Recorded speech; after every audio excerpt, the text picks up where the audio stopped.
Hello, everyone, and welcome back, my craft friends. I hope you're having a great day, a great evening, or a great morning so far. I do want to apologize on video part one. The ending part cut off where I wasn't expecting it to cut off. So, in case you wonder what happened, I also wondered what happened too.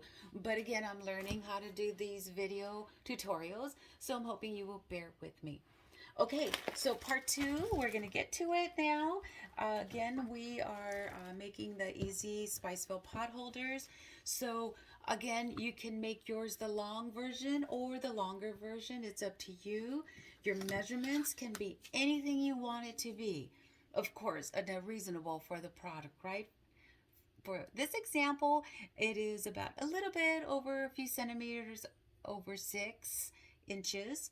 I would say it's about almost quite 6.5 inches, and then the length of this is about 7 inches. Some are a little bit different. This one might be a little bit longer, so this one is about 7.5 and across about 6 inches. So again, that kind of is the universal for a pot holder. Some are more square, some are longer. For example, some can be even more longer, the football theme ones. It's football season coming up, and I usually get a lot of requests for the football teams. Okay, so now what we're gonna just do a fast recap on the Zap Wrap. That this is the 100% cotton batting that goes inside. Once you cut out your batting or figure out the measurements, right? You can cut to see what you want. You can also get a piece of paper and cut a pattern, and you'll go by that, or just cut a simple length that you feel that's about the right size. I would like a pot holder. So once you cut it out, then again, you're going to make that arch any size. You don't want it too big, but you want about an average size. And here's just some examples that I did. So you can mark it with a little marker. You want to make sure that it doesn't leak, that it's not something that's going to stay wet for a while and will have to dry. And of course, something with not a strong chemical ingredient. There also are some fabric markers you can buy. So with that, you can just, again, you are the master of your creation, right? So you will know what will work for you. But this is just basically an idea. So you do the upside down arch, and then you're going to sew that. You're going to sew it with your sewing machine across, and that's going to be the first portion of your pot holder. Then you're going to measure out what you want, and just like we did in our first video, we're going to just jump to the spice part. Okay, so this one is semi-finished. I did ended up actually almost completing it, not quite. So I wanted to show you, let's see, where did I put this little thing? Hold on. Okay, so I was looking for the tie, the holder that goes on top. So to make the holder, before we put the spices in, you want to have that ready. You just get any kind of scrap fabric, anything that's not too thin, that is cotton, and you're going to take it to the ironing board. And you don't have to, there was old-fashioned ways that I was taught how to make actual like a ribbon, a thick casing, but there's such easier ways. So what you're going to do, you're going to go to the ironing board. You're going to just, what I have my beginner students do is iron in the middle. That's your guide, okay? And you'll see here as I do it to my finger, you could see that's the guide in the middle here. Then you're going to put this side right in the middle and this side right in the middle. You're going to steam it on your iron, and then you're going to iron it straight so that it'll stay in place. So basically this little tiny example is a good example. Once you iron it, it basically stays in place. And then once it does that, you pin it, and then of course you sew it in you stitch it with your sewing machine. So this size here is about, let's see, it is about 6 inches long. This one is for like an average size. Some can be longer and some can be shorter. So we'll talk more about this when we're ready to add that. So what we're going to do now, what I wanted to show you is the different spices. I don't know if you can see this because I think it looks like it's backwards, but I'm going to go ahead and explain how this works.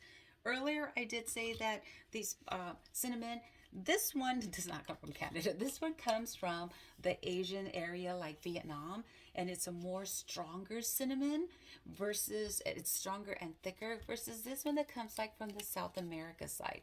It's a little bit more thinner. I prefer this stronger one because it just seems to last longer, and it is really really thick, heavy, and it's loud. So you can see the two different types, and there are many types of cinnamon, but these are the two that I prefer that I get from natural groceries, and depending what they have in stock, as long as they're organic. So that's our cinnamon. Our allspice that we have is organic allspice also, and it is oh, it smells so good. And these are, they just roll away. I have to be careful because my little chi buddy, he will try to nibble on these, so I have to take it away. So here is the allspice that will be going into the potholder. The other one that we have is the StarAnise. And let me see if I can get some really nice ones. So they break off really easy. They're hard to stay. Oh, there we go. There's one with a seed inside. You can see the actual seeds. So let's see if we could get something nice. So here we go. This is actually how the StarAnise looks if it was in perfect condition. It's actually missing one of the little pods. So here we go. So this, of course, this is not going to be what's going to be inside. It's going to be crushed. We can't put it in like that because then it's not going to be cost effective for you, because these spices have, the prices have gone up because of, I don't know if it's because they have to be imported or where they come from, but it seems like lately they've almost doubled in prices. Okay, so these are the cloves. So these are the 4 actual spices going inside your product, and be sure to save the. Make sure there's nothing. It doesn't get in an area where it's moist. No water gets inside because they will get moldy, and then you would have to discard the whole thing. So I like to keep mine in the little twisty mason jars because they look really elegant with lids on, and in my kitchen. Okay. So this is what I wanted to show you, the inside stuffing. So we're not going to use those. I do have some already that has been molded. And what I wanted to share about this earlier, I did say this is a volcanic rock grinder, or pesto. Everybody calls, so many people call it different. In Mexico, it is from the southern side of North. South America, so it is called molcajete. And I grew up with this with my grandma. She had actually big, long ones and deeper ones. There's some made out of, there's so many kinds of variety, and I like this one because I take this one with me when I do my vending at Saturday Market, so I can let my customers know, hey, look, this is what's inside, and they can see. And because of COVID, I don't let them smell like before, right? So I usually just put a little bit in their hands, and they like to smell it, and they just squeeze the spice, and it smells so good. And then even if they leave it on the ground, it smells good, and it's great for insects. It will keep some insects away. So for the tutorial purposes, we're just going to show you how this works. We're going to get my little homemade recycled little funnel. You can go to the secondhand stores again, like I mentioned earlier. You can just use anything. So what you want to do is you always want to make sure that the inside of your batting is that you're in the middle. You're not on the edge of it. You're in between. There we go. You see how that works right there, right? Okay, so then you just put your little funnel. You can use a really strong cardboard that bends. You can use anything for your funnel if you have a really special funnel. The only problem is when you put your spices through, they're going to get stuck.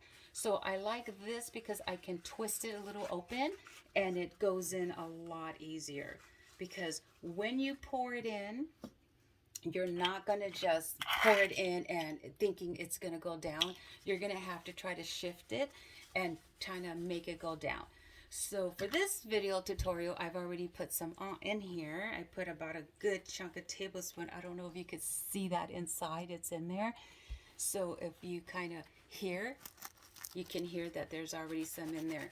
So with time, what you could tell your friends, family, or customers that you either gift or sell them that this is with time the scent will fade. All you have to do is just like twist it, oh, and stand back because that smells so good. Or get something hard and just crush it a little bit for a few minutes, for a few seconds, not minutes, and then it will just bring that great scent anywhere. I have had buyers, young kids, purchase them from me, and I asked them, what are you guys going to do with this? I was thinking it was gifts for their families. They're like, oh, we just throw it in back of our truck, and it makes the whole truck smells like the holidays. So that was really nice to hear that, because they were buying like 4 at a time, and I didn't understand, but they said they used it for their trucks, their vehicles, in back of their window, especially in the summertime, and those that were away from home. So did you see what I just did there? So I just put the little tie. You can put it this way, you can put it this way. It's up to you. I like to make mine just different ways. It just depends what mood I'm in. So make sure there's enough in there so that you will make sure that your thread is gonna catch on to the little holder, because you don't want someone eventually to pull it and it comes off. So in order for you to make it without measuring it, just all you have to do is bend the pot holder, fold it in half, and then you'll see where you are a little bit off. So then like this one, I just have to shift it a little bit more to the right, and then there I have it in the middle.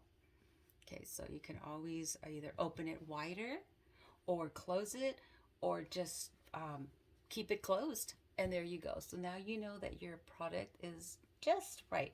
So then you're going to pin it so you can keep it in place. And again, like I mentioned on the other video, you can sew it across, which I zigzagged here. On this order, I had made like 20.